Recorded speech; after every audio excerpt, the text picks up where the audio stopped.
and opinions expressed in this podcast are those of the speaker and do not necessarily reflect the views of the host, content creators, or the production company. Welcome to the Foundations of Freedom with Jerome Huyler.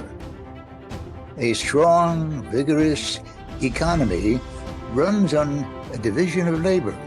While some produce the goods, others provide the services we, the people, need and want.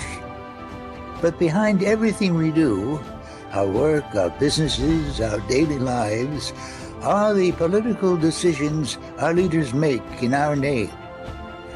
Since we elect the men and women who write the laws that create the conditions in which we all prosper or perish, we all need to be fully informed political participants. The silent majority can no longer afford to remain silent. One of the most valuable services a free people require is the clarification of complex social, economic, and political ideas. Other media platforms offer biting commentary on the hot-button headlines of the day. This podcast service will explore the underlying causes of and the effective cures for what ails us. And this nation is ailing. Ultimately, to preserve the American dream, we will have to retrieve the principles that made that dream possible.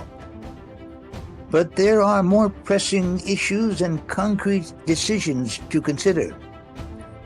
So please stay tuned. In both life and business, knowing when enough is enough.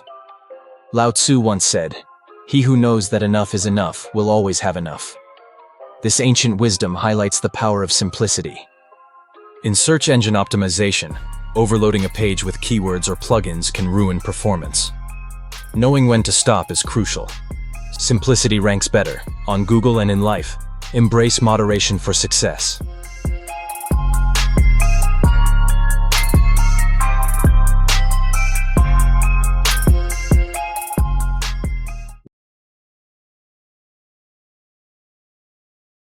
Hello, and welcome back to the Foundations of Freedom with Jerome Huyler. This episode, Socialism, Capitalism, Either, Neither, or Both.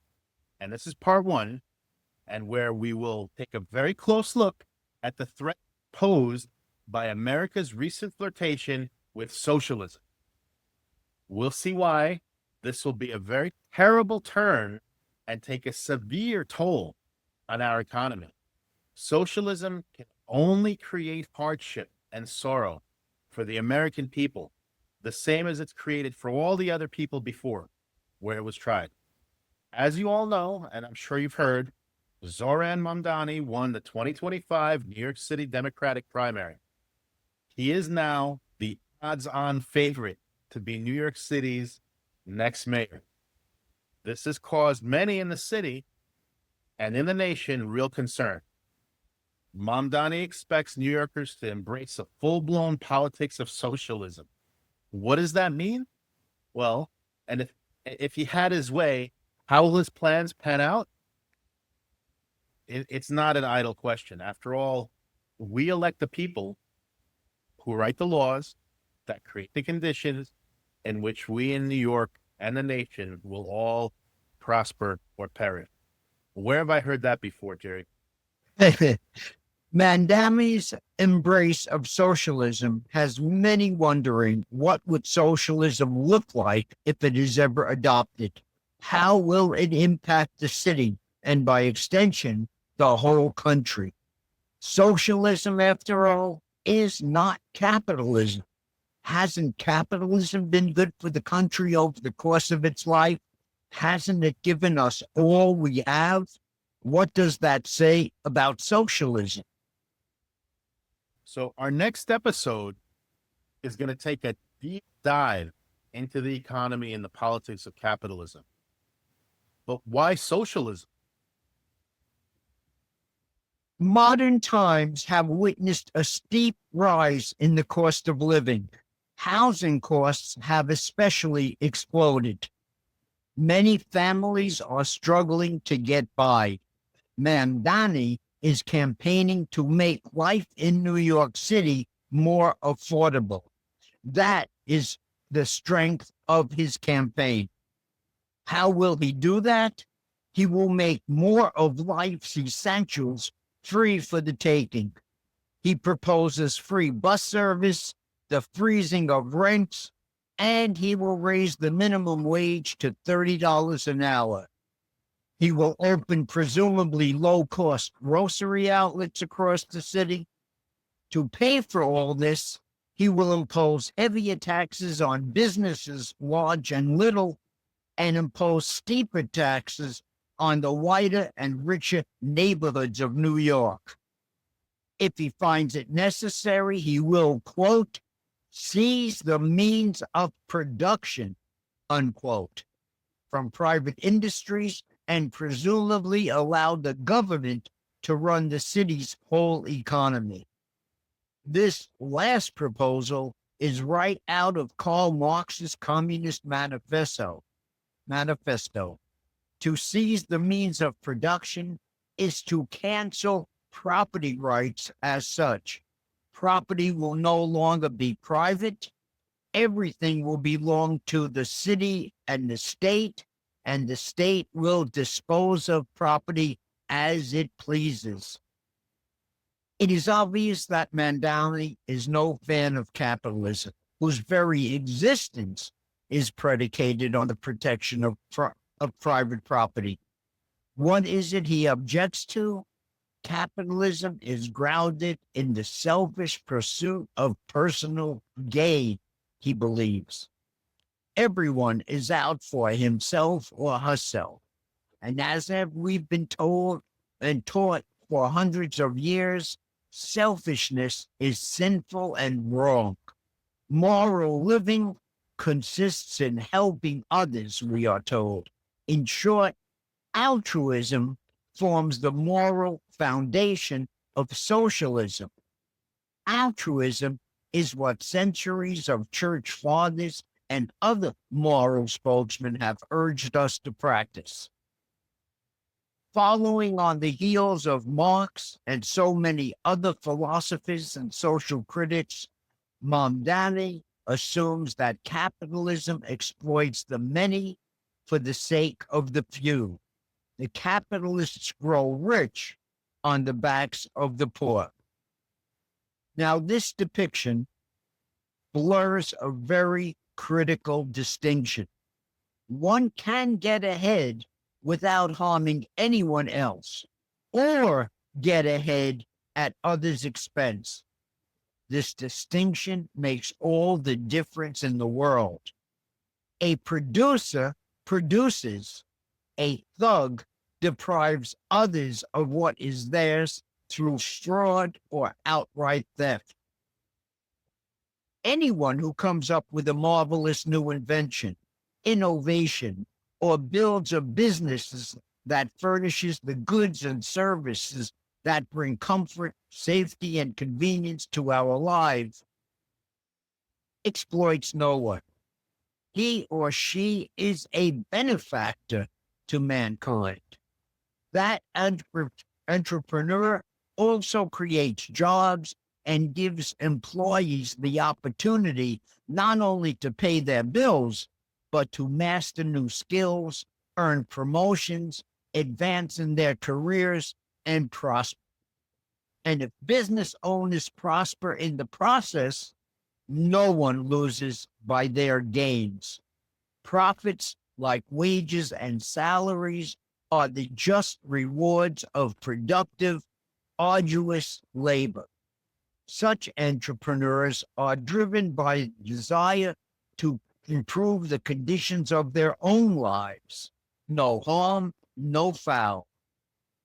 Writing in The Wealth of Nations, Adam Smith observed, and this is important, it is not from the benevolence of the butcher, the brewer, or the baker that we expect our dinner, but from their regard to their own interests. Unquote. Success isn't guaranteed to anyone, so companies must compete to stay profitable. Some will chalk up great gains, while others will suffer perhaps fatal losses and be forced to lay off workers or even close their doors. Where all are given an equal shot, left free to compete on a level playing field, and left to depend on their own ingenuity, patience, and grit, there is no moral trespass. That is capitalism at work. That raises an obvious question. If capitalism works so well, how and why did socialism ever even come about? All right. And who needs socialism if there's capitalism? In the early days of industrialization, when textile factories were just opening, workers worked 14 to 16 hours a day. Child labor was common, so a young worker might not see sunlight for the largest part of his year.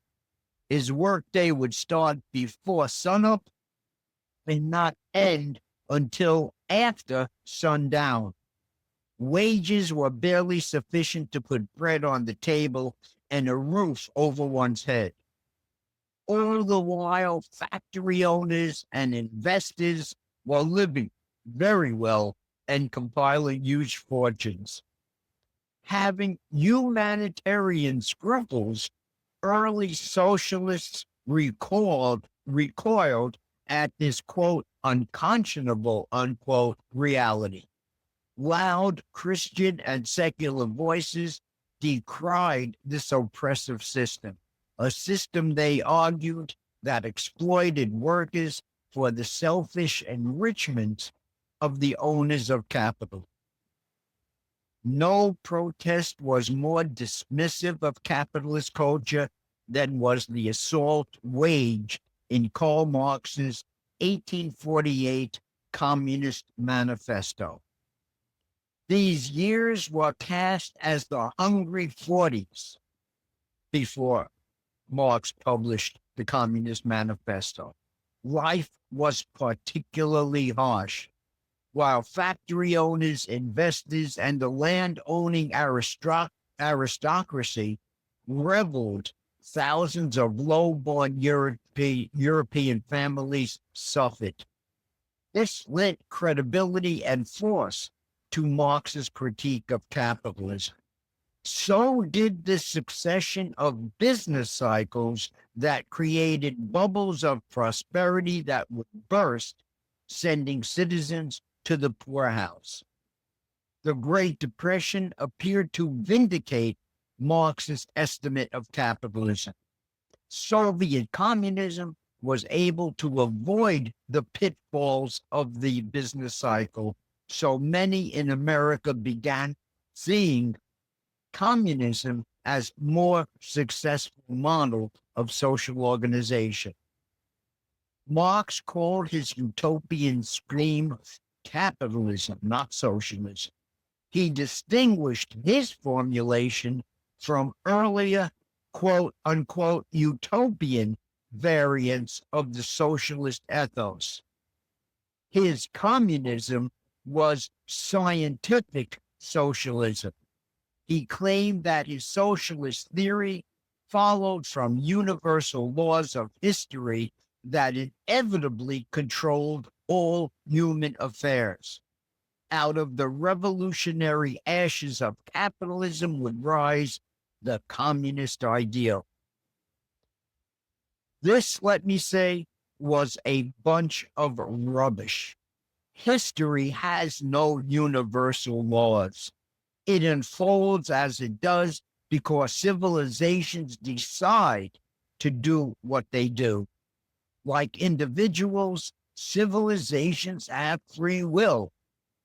Marx dismally failed to predict the course of human events capitalist economies follow. He did not foresee the steady alleviation of poverty and the explosion of opportunities capitalist economies came to offer. On the other hand, every country that adopted his communist principles eventually collapsed into despotism, oppression, poverty, and misery. Capitalism also faltered and failed if we consider the succession of dreaded business cycles and capitalist crises that struck America over its lifespan. We will account for those distressing episodes, the business cycle, in our next podcast, episode 11. It's a hell of a saga.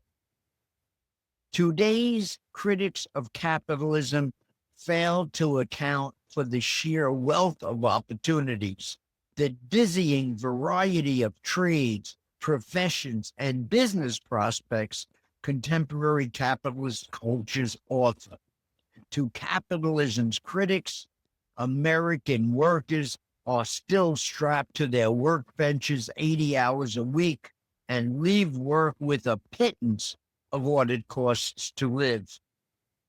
By the way, if any of that is true, it's more owing to the taxes federal, state, and local governments siphon off of the workers' earnings than from the sums they are paid.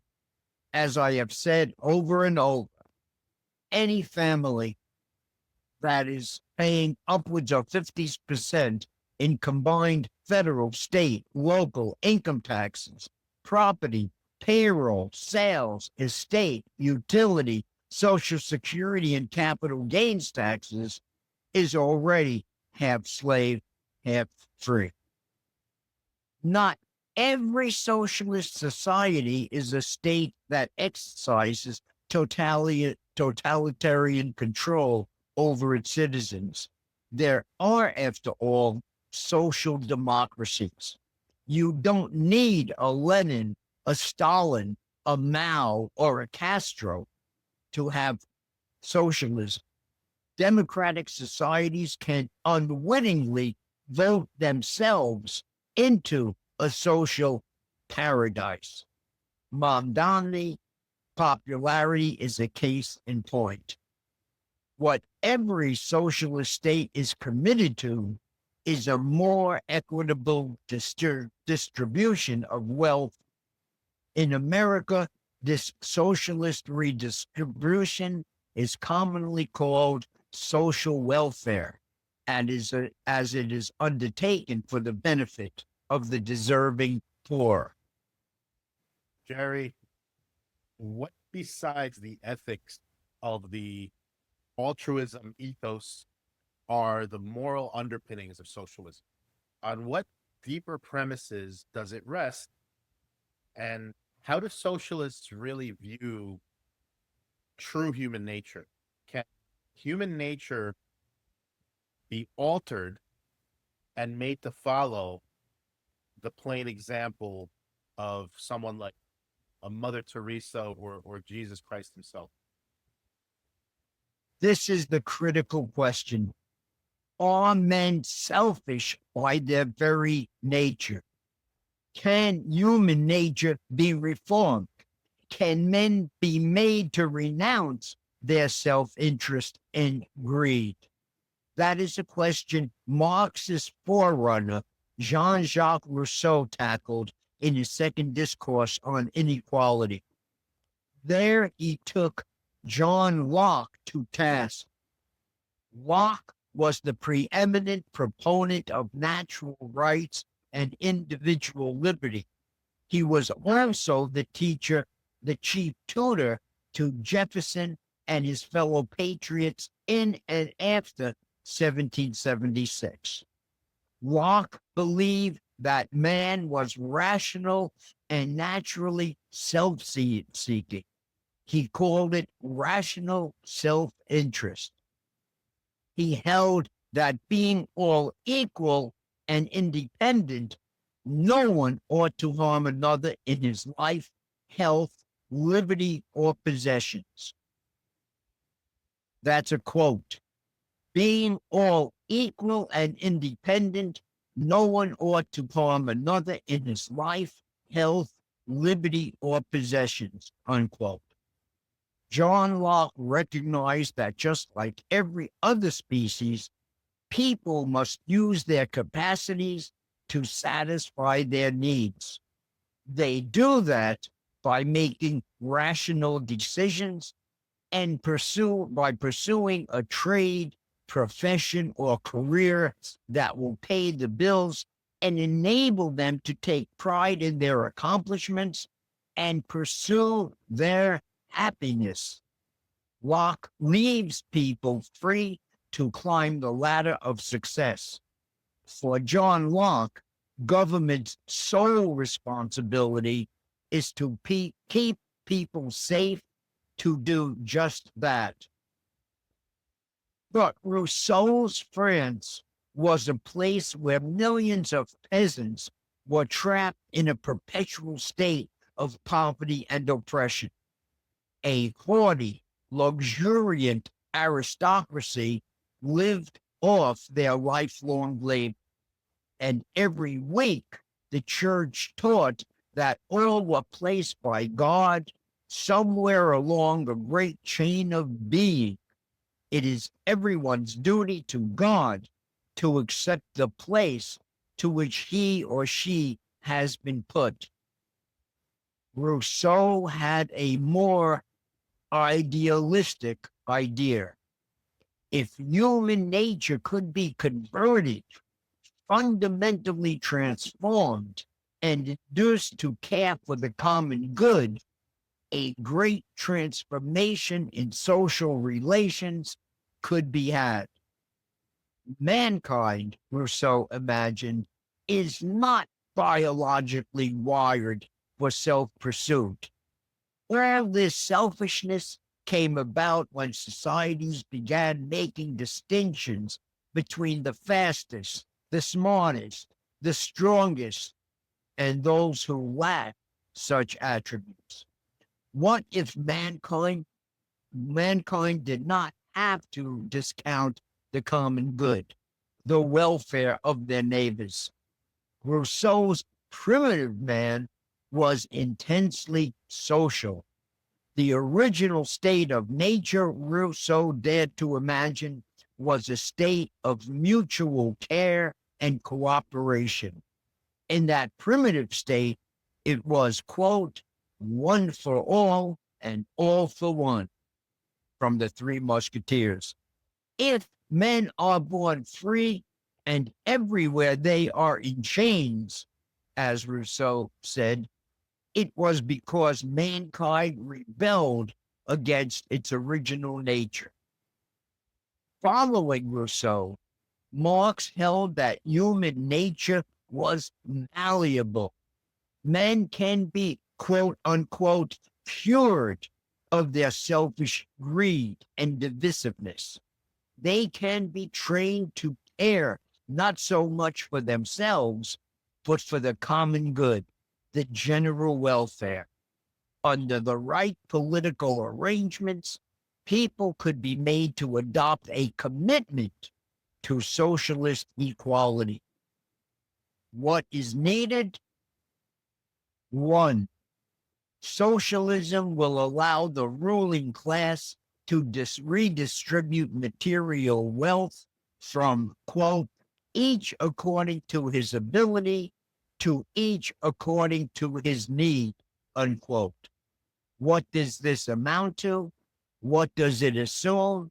What are the basic premises upon which it builds its social relations? 2. All people have certain needs, and it is up to others to see that every individual's needs are satisfied. We are duty bound to assist the least amongst us. People need and should have food, shelter, education, medical care, and a good paying job if they want one. Society must assure that people will get what it is they need. 3. The effort to transform human nature must be ongoing. People cannot be expected to readily surrender their self-interest, their personal hopes and dreams. There must be an ongoing educational campaign to convince them that their true interests lie in doing good for others and gladly paying all the taxes that might take. 4.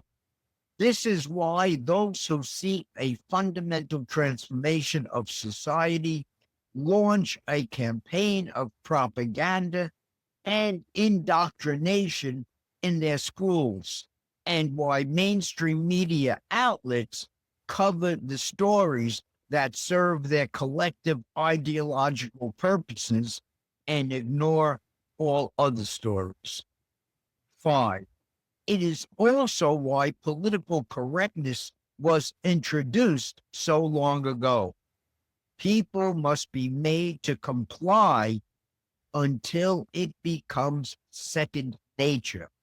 They must understand that if they fail to comply with established social norms, they will be socially ostracized, abandoned, left out, and left behind socially. Businesses that fail to toe the line can be boycotted and quote unquote canceled. Those who are stubbornly tied to their interests and selfish pursuits must be denounced and made to feel guilt and shame, especially the millionaires and billionaires. The opposition must be condemned as out to privilege the few who are rich at the expense of the many who are poor. So, Jerry, why won't then socialism work? What's wrong with these suppositions? And why is it that socialism can't and won't truly improve the condition of our lives? There is no transforming human nature. It is what it is, always has been, and always will be. Why?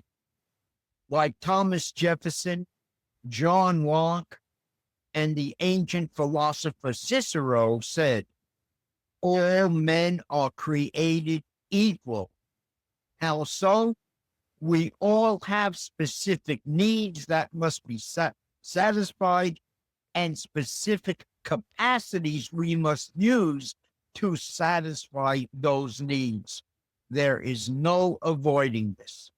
The process of life is one in which we are left free to use our capacities to satisfy our needs.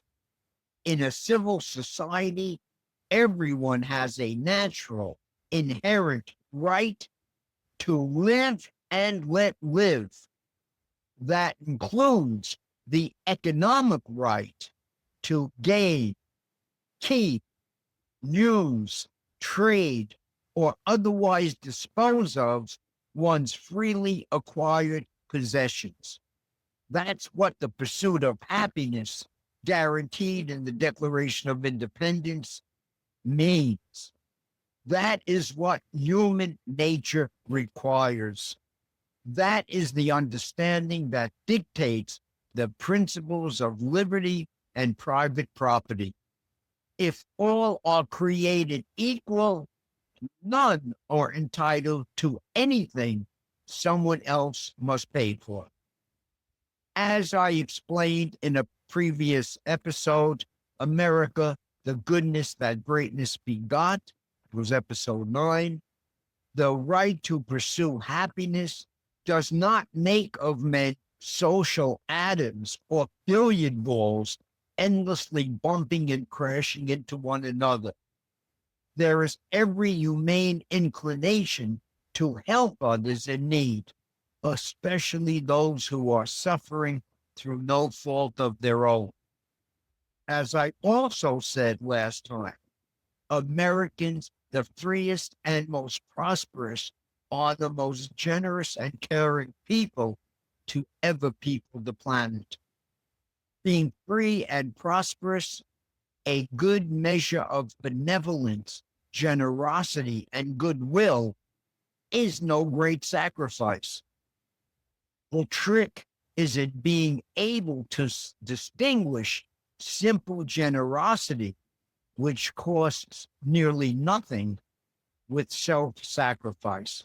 There's nothing wrong with generosity. But once the sacrificing starts, it doesn't stop until every single citizen is stripped of his freedom, independence, and ability to live. That's a pretty good moral argument for rejecting the kind of sacrifices socialists expect Americans to really make.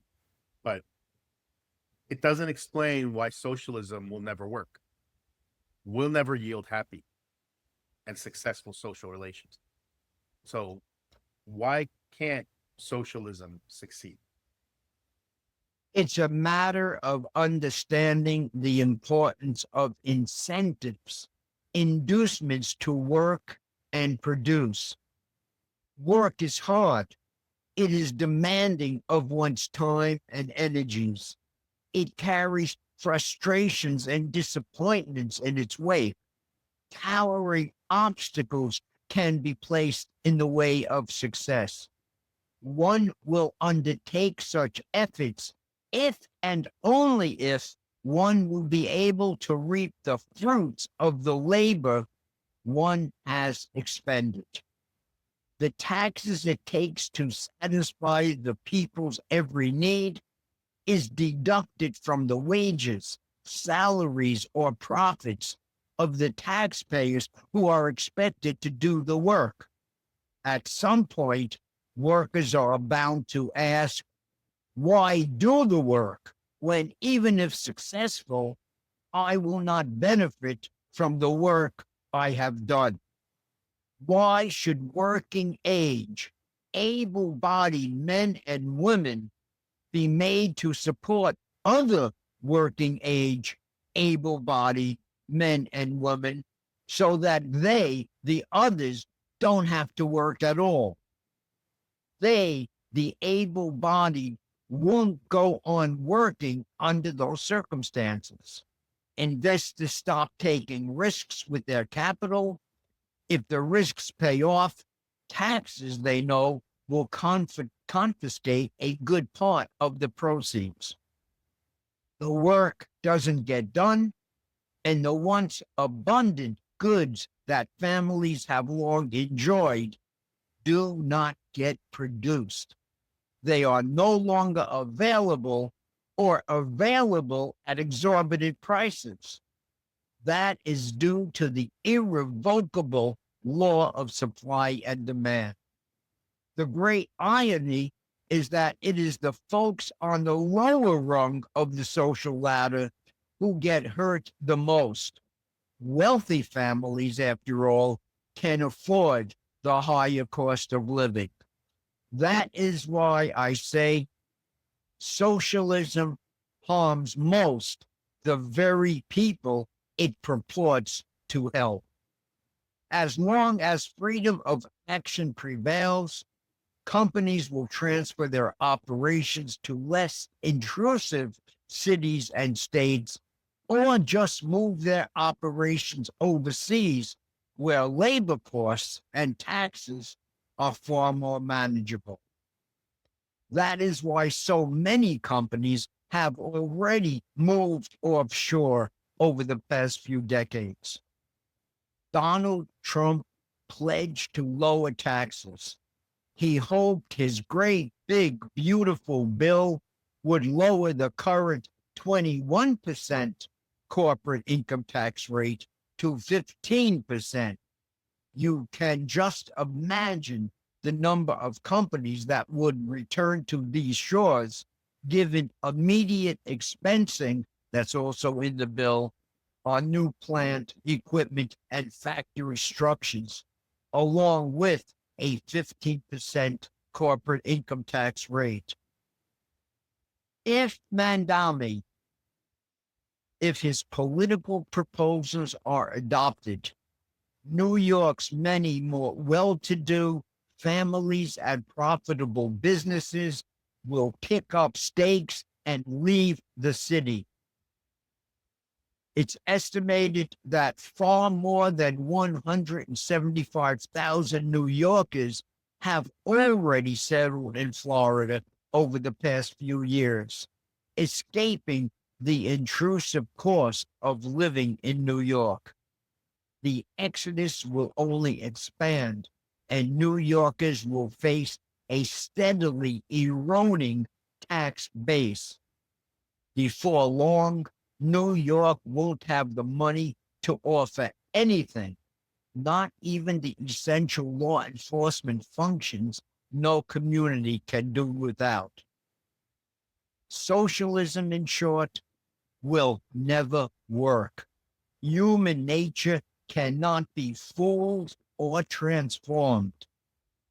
Boost the incentives to work and invest, and more productive activity, expanded job opportunities, and general prosperity will follow. Promise more people more free goods and services, and then raise taxes to cover the cost of such benevolence, and you destroy the incentive to be productive and necessarily end up with spreading hardship and suffering. Socialism is simply at war with human nature. It's a case of either or. And in the immortal words of President Gerald Ford, words he spoke in 1976, quote, "A government that is big enough to give you anything you want is big enough to take everything you have." Vlad, we've gotten to know each other over these past few months, and I know your own personal story. This hits home to you. You lived under Soviet communism. You, more than anyone else, can verify, validate all that has come in this podcast. So why don't you give us a little idea of what it was like to live under communism? Well, I'll tell you, as a very small child, we escaped. My family, my parents, my father picked us all up, and we escaped from the Soviet Union in 1980 when I was 6 years old. So for me, I guess not so bad. For my family and the people, the adults and our relatives, I've heard some very disturbing stories, and everybody has heard about Russians and Russia and the Russians and what life was like. I think many people don't realize today how it used to be in the Soviet Union. But I'll share one story that really sticks out. I was less than 6 years old. We're still living there. I have a very vivid memory of this, where my father got a knock on the door. We got a knock on the door in our small apartment. My father answered the door, and there was this alcoholic that lived upstairs that apparently always asked my father for money. And so my father gave him the money, closed the door. And, as a child, I asked him, "Hey, Dad, why are you giving him the money?"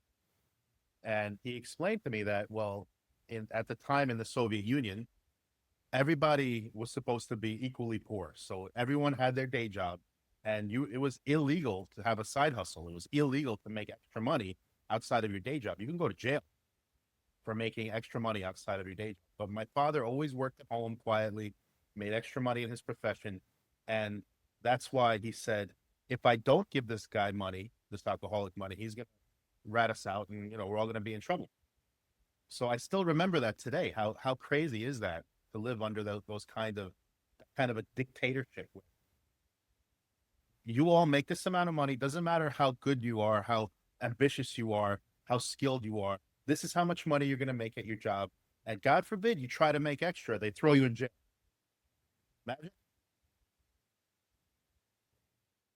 That's exactly where this city and this nation is heading if candidates like Mamdani get their way. We have no idea the cost of socialism and the toll it will take on all our lives. if we lend it any credence at all. Viewers, I want to thank you very much for tuning in and listening and viewing this podcast and all of our podcasts. Stay tuned. There's plenty more to follow. So thank you, viewers. Thank you, Vlad, for making this possible. And I will see you next week. Definitely. Thank you, Jerry. So let me take us out as usual. If you all made it this far, thank you once again. But as I always say, don't let this be where it ends. Let it be where your action begins. We have to take action. It's great that you're listening to this podcast, but we have to take action. What you heard today resonated with you. Hopefully it did. Share this podcast on your social media. Spread the word. Spark the conversation. Help others wake up to the reality we're facing and the solutions we've laid out. Don't let history repeat itself. Next, find out who your local representatives are. Write to them. Call them. Let them know how you feel about out-of-control spending, the crushing national debt, the urgent need for real cuts, the threat of socialism in New York. Come on, guys. Anyway, we've made it easy. You can download a pre-written letter to get started right now on Dr. Huyler's link tree. Resources are at the end of this podcast. You'll find them online as well. Just Google it. You will find all the links to all these resources, again, online or on the slide at the end of the show.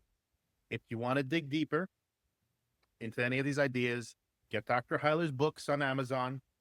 They are a must-read for anyone who wants to understand constitutional principles and the economic truths that built this country and that we're talking about and that can still save it. So subscribe to our channel, subscribe to the YouTube channel, where you'll find all the Foundations of Freedom podcast episodes so far. This was episode 10, and much more content coming soon. While you're at it, connect with and follow Jerome Huyler on LinkedIn and Quora, where he's sharing valuable insights and engaging with fellow truth seekers every week. Now, most of all, get involved. This is not just about politics. It's about preserving your freedom, our freedom, everybody's freedom, protecting your family, securing the future for generations to come. If America falls to socialism, where else is there to run? Like my parents, we escaped from Soviet Union. If this country becomes a socialist or communist state, where can we go today? Where is there left to run? There isn't. There's nowhere else to go. This is it. This is the last stand, folks. It starts with you. It starts today from both of us. Thank you for listening. Thank you for thinking. Thank you for caring, most of all. Until next time, stay strong, stay informed, and most importantly, stay free.